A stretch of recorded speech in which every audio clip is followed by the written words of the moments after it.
अस्सलाम वालेकुम।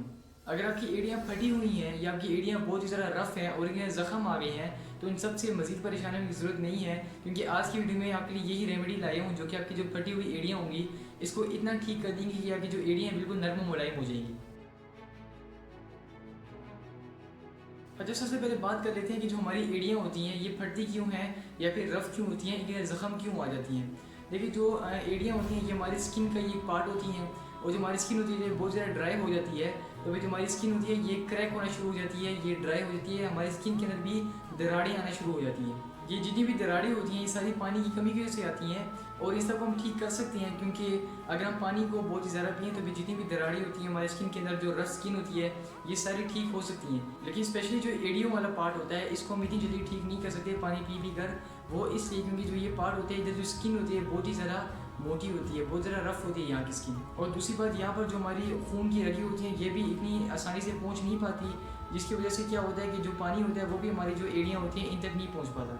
लिहाजा फटी हुई एड़ियाँ जो हैं ये बहुत ही मेन प्रॉब्लम है। अगर आप क्रैक्स के ऊपर भी ध्यान नहीं देती हैं, उनको इग्नोर करते हैं, तो फिर आने वाले वक्त में जो आपकी एड़ियाँ इनके ऊपर जो क्रैक्स आए हुए हैं ये भी आने वाले वक्त में ज़ख़म के अंदर तब्दील हो जाएंगे। लिहाजा आज की वीडियो में मैं आपके लिए एक ऐसी रेमेडी लेकर आया हूँ जिसको अगर आप अपनी फटी हुई एड़ियों पर लगाती हैं तो ना सिर्फ जो आपकी फटी हुई एड़ियाँ हैं वो दोबारा से एक बार फिर से रिकवर हो जाएंगी, बल्कि एक बार फिर से नरम मुलायम हो जाएंगी। बेसिकली रेमेडी एक नहीं है, रेमेडी दो हैं और दोनों में आपके साथ इसलिए शेयर कर रहा हूँ ताकि अगर आपको दोनों में से जो सी भी आसान लगे आप वो कर सकती हैं। अगर जो सी दूसरी रेमेडी मैं आपके साथ शेयर करूँगा वो स्पेशली जो किसान लोग होती हैं उनके लिए है, जो कि ज़मीन यानी कि मिट्टी के अंदर काम बहुत ज़्यादा करती हैं, और ये जो रेमेडी है ये उनके लिए काफ़ी वर्किंग भी है। जो 3 इंग्रेडिएंट मैं आपको दिखाने वाला हूँ जो कि इस रेमेडी के अंदर इस्तेमाल होंगे वो हैं वेज़लीन, इसके बाद पैराफिन और उसके बाद ग्लिसरीन। ये तीनों वो चीज़ें हैं जो कि आपको किसी भी फार्मेसी से या फिर कोई कॉस्मेटिक की शॉप हो उसके अंदर आसानी से मिल सकती हैं।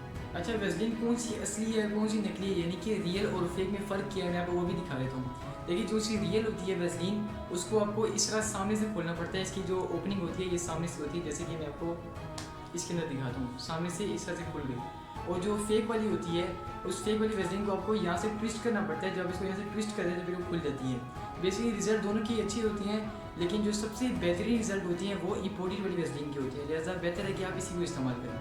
फटी हुई एड़ियों को एक बार फिर से नरम और मुलायम करने के लिए जो रेमेडी मैं आपको दिखाने जा रहा हूँ उसके लिए हमें जो चीज़ें चाहिए वो एक बार देख लें। सबसे पहले हमें चाहिए होगी वेज़लीन, जो कि मैंने आपको पहले भी दिखा रही थी। इसके बाद हमें चाहिए ग्लिसरीन। मैंने यहाँ पर सईद गनी की ग्लिसरीन इस्तेमाल की है, आप किसी ब्रांड की जो ग्लिसरीन है वो इस्तेमाल कर सकती हैं। और यहाँ पर मैंने लिया है पैराफिन। ये पैराफिन है वो किसी भी फार्मेसी से या मेडिकल स्टोर से आसानी से मिल जाएगा। तो इन तीनों को, ये 3 मेन इंग्रेडिएंट हैं जिनको हम इस्तेमाल करेंगे वीडियो के अंदर। और ये जो बाउल है जिसके अंदर मिक्सिंग करेंगे, ठीक है, इस बाउल को मैंने 10 मिनट तक उबाला है गर्म पानी के अंदर। उबालने का मकसद क्या है कि जितनी भी जरासीम है, जितनी भी जम्स हैं वो सारे मर जाएं, क्योंकि हमने वेज़लीन को एक बार इससे निकाल के इसके अंदर डालना है और उसके बाद में दोबारा इन यानी कि जो 2 चीज़ें इनको मिक्स करना है और दोबारा से जो स्टफ़ होगा जो रेडी हो गया होगा उसको दोबारा से इसके अंदर डालना है। तो इस प्रोसेस से ना कोई बैक्टीरिया भी इसके अंदर ना चला जाए, इसलिए जो है मैं इसको 10 मिनट के लिए मैंने इसको उबाला है। अच्छा, हमने सबसे पहले जो हमारा फोकस होगा वो इस बात पे होगा कि जो बाउल है जिसके अंदर हम इसको बनाने वाले हैं उसके अंदर एक कतरा भी पानी का नहीं होना चाहिए। उसकी वजह क्या है कि फिर अगर हमने इसको सबको बना लिया है, इसके अंदर उसके अंदर पानी हुआ तो जितनी भी फंगस होगी वो इसके अंदर पैदा हो जाएगी, इसका जो रंग होगा वो भी चेंज हो जाएगा, यानी कि जो रेमेडी है वो अच्छे से वर्क नहीं करेगी। लिहाजा आपने इस बात का ख्याल रखना है कि जो पानी है वो इसके अंदर बिल्कुल भी ना हो, बिल्कुल ड्राई हो। इसके बाद जो वेज़लीन है, वेज़लीन को खोल के जितनी भी वेज़लीन होगी उस सबको हमने इसके अंदर डाल देना है। मैंने यहाँ पर चम्मच की जो बैक साइड है वो इस्तेमाल की है, और जितनी भी देखिए वेज़लीन है कितनी आसानी के साथ यहाँ पर बाहर आ गई। अब यहाँ पर आप देख लें जितनी भी वेज़लीन की डब्बी है वो सारी खाली होगी, सारी वेज़लीन हमने इसके अंदर ट्रांसफ़र कर ली है, और अंदर अगर थोड़ी बहुत रह गई तो उसकी खैर है, ऐसे कुछ भी नहीं होता। अब जो ग्लिसरीन है इसको हमने 1 टेबल स्पून यानी कि जो ये चम्मच है पूरा 1 चम्मच हमने इसके अंदर डालना है।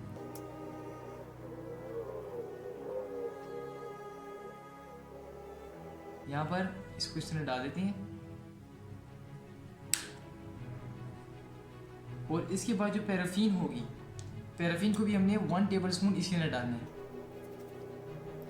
आप में ज़्यादातर लोग वाकिफ़ भी होंगे पैराफिन से, इसको कब्ज़ दूर करने के लिए भी इस्तेमाल किया जाता है, लेकिन यहाँ पर हम जो फटी हुई एड़ी हैं उनके लिए इस्तेमाल करने वाले हैं। इसको क्लोज़ करके अब हम इन दोनों को साइड पे कर देते हैं, और इसके बाद जो ये है इसको हम अच्छे से मिक्स कर लेते हैं।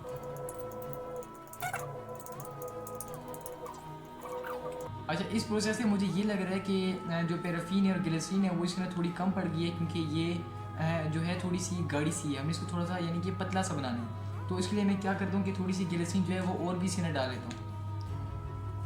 अगर आपको लगता है कि आपकी जो वेज़लिन बन रही है वो भी थोड़ी इस तरह की है, यानी कि थोड़ी सख्त सी है, तो आप भी इस तरह कर सकती हैं। आपने फिर से बराबर तादाद के अंदर जो ग्लिसरीन होगा, पैराफिन होगा, इसको आपने एक बार फिर से मिक्स कर देना। इस बात का आपने ज़रूर ख्याल रखना है कि जो पैराफिन और ग्लिसरीन होगी ये बराबर तादाद में हो।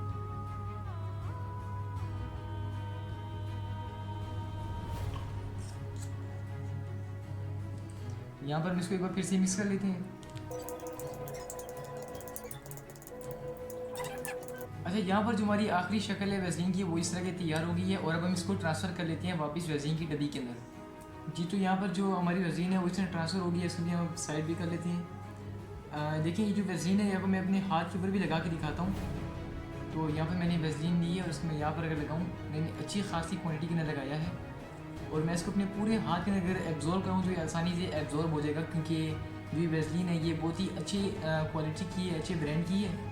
इसके अलावा मैंने आपको जो वेज़लिन होती है इसका लोकल का और इम्पोर्टेड का फ़र्क भी बताया था, उसकी वजह से भी आप जो है फ़र्क बता सकते हैं कि कौन सी असली है और कौन सी फ़ेक है। तो यहाँ पर देखिए, मैंने बिल्कुल अपने हाथ के अंदर एब्जॉर्व कर लिया है, और यकीन करिए बिल्कुल भी इस तरह फील नहीं हो रहा कि जो मैंने है बिल्कुल ग्रीसी है, यानी कि ऐसा फील नहीं हो रहा कि मैंने कुछ जो है अपनी स्किन के ऊपर लगाया हुआ है। ड्राई स्किन वाले इसको अपने फेस के ऊपर भी लगा सकते हैं अगर उनकी स्किन जो है बहुत ज़्यादा ड्राई है, और अगर आपने इसको एड़ियों के ऊपर लगाना है, जो सबसे मेन पॉइंट आपने इसको एड़ियों के ऊपर किस तरह लगाना है, तो एड़ियों के ऊपर लगाने के लिए आपने 3 मिनट तक लगातार आपने मसाज करना है। यानी कि अगर आपकी जो एड़ियाँ हैं उनके ऊपर आपने पहले इसको लगा लेना है एक अच्छी सी क्वांटिटी के अंदर, और उसके बाद आपने 3 मिनट तक लगातार मसाज करना है अपनी एड़ियों का।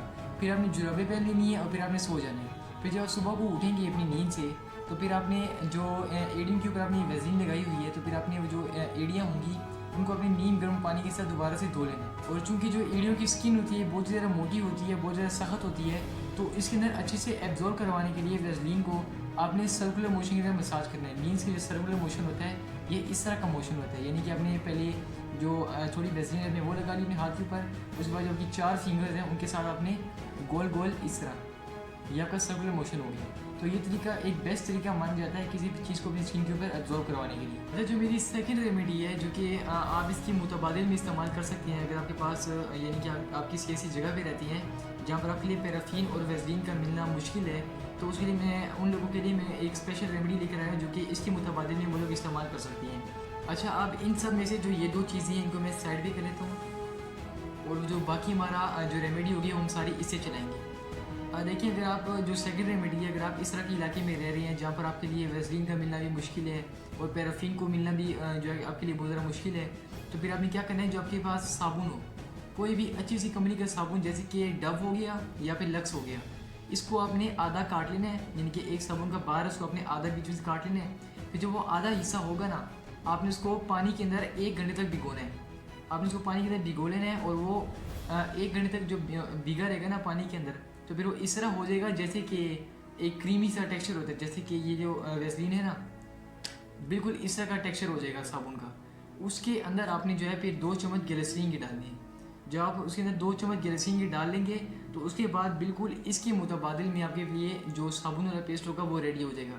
और उसके लिए आपने क्या तरीका इस्तेमाल करना है, जो आपके लिए सेकंड रेमेडी है ना साबुन वाली, उसके लिए आपने ये करना है कि आपने इसको रोज़ाना रात को लगाना है अपने पैरों के ऊपर, और फिर आपने उसी तरह दोबारा सुबह को उठना है और दोबारा से जो नीम गर्म पानी होगा उससे अपने पैरों को धो लेना है।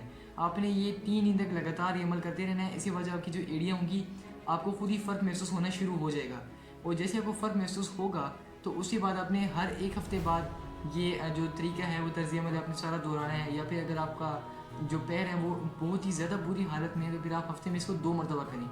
इस तरह अगर आप बिल्कुल जो मैंने आपको हिदायत दी, अगर आप इसके ऊपर अमल करती हैं, तो आपकी जितनी भी एड़ियाँ होंगी जो कि ख़राब हैं वो सारी इंशाल्लाह बिल्कुल नरम व मुलायम हो जाएंगी। जी, तो फ्रेंड्स, मेरी आज की रेमेडी यही थी। मैं उम्मीद करता हूँ आपने इससे फ़ायदा ज़रूर उठाया होगा, और इसके अलावा बहुत सारे तरीके हैं जिनसे आपकी जो फटी हुई एड़ियाँ वो ठीक हो सकती हैं। आपको यानी कि जितनी भी रेमेडीज़ हैं उनको अप्लाई करने की ज़रूरत नहीं आएगी। जैसे कि आप यानी कि जो सख्त फ़र्श होता है इसके ऊपर नंगे पैर ना फिरा करें, और जो ठंडा फर्श होता है इसके ऊपर भी ना फिरा करें। इसके लिए जो सबसे मेन चीज़ होती है वो होता है कंफर्टेबल वेयर, यानी कि आपके जो जूते हैं, जो से जूते आप पहनते हैं वो किस टाइप की हैं। अगर जूते बहुत ज़्यादा सख्त हैं और आपकी एड़ियाँ भी फटी हुई हैं तो आप वो जूते पहनना बंद कर दें। आपको कोशिश करनी है कि आप नरम से नरम जूते लें जो कि आपकी जो एड़ियाँ हैं उनके लिए बेहतरीन हो। और वैसे ये वीडियो मेरी बहुत ज़्यादा लेट आ रही है, जो मैंने व्लॉग अपलोड किया था इससे पहले, उसके बाद ये वीडियो मेरे ख्याल है 5 दिन के बाद आ रही है। इसके आने की वजह यह है कि मेरा असल में छोटा सा मोटरसाइकिल एक्सीडेंट हो गया था। यहाँ पर आप देख रहे हैं मेरे पैर के ऊपर बहुत ज़्यादा चोट आई थी, तो जिसकी वजह से मैं अपनी जो वीडियो थी वो अपलोड नहीं कर पाया। लेकिन अभी अल्लाह का शुक्र है बिल्कुल ठीक हो गया हूँ। वैसे इस वीडियो को आना पहले था लेकिन ये भी थोड़ा सा लेट आ रही है, क्या कर सकती है, हादसे होते रहती हैं। आपसे मेरी दुआ कीजिएगा, मैं ऐसे मिलूँगा अगली वीडियो में, तब तक के लिए अल्लाह हाफिज़।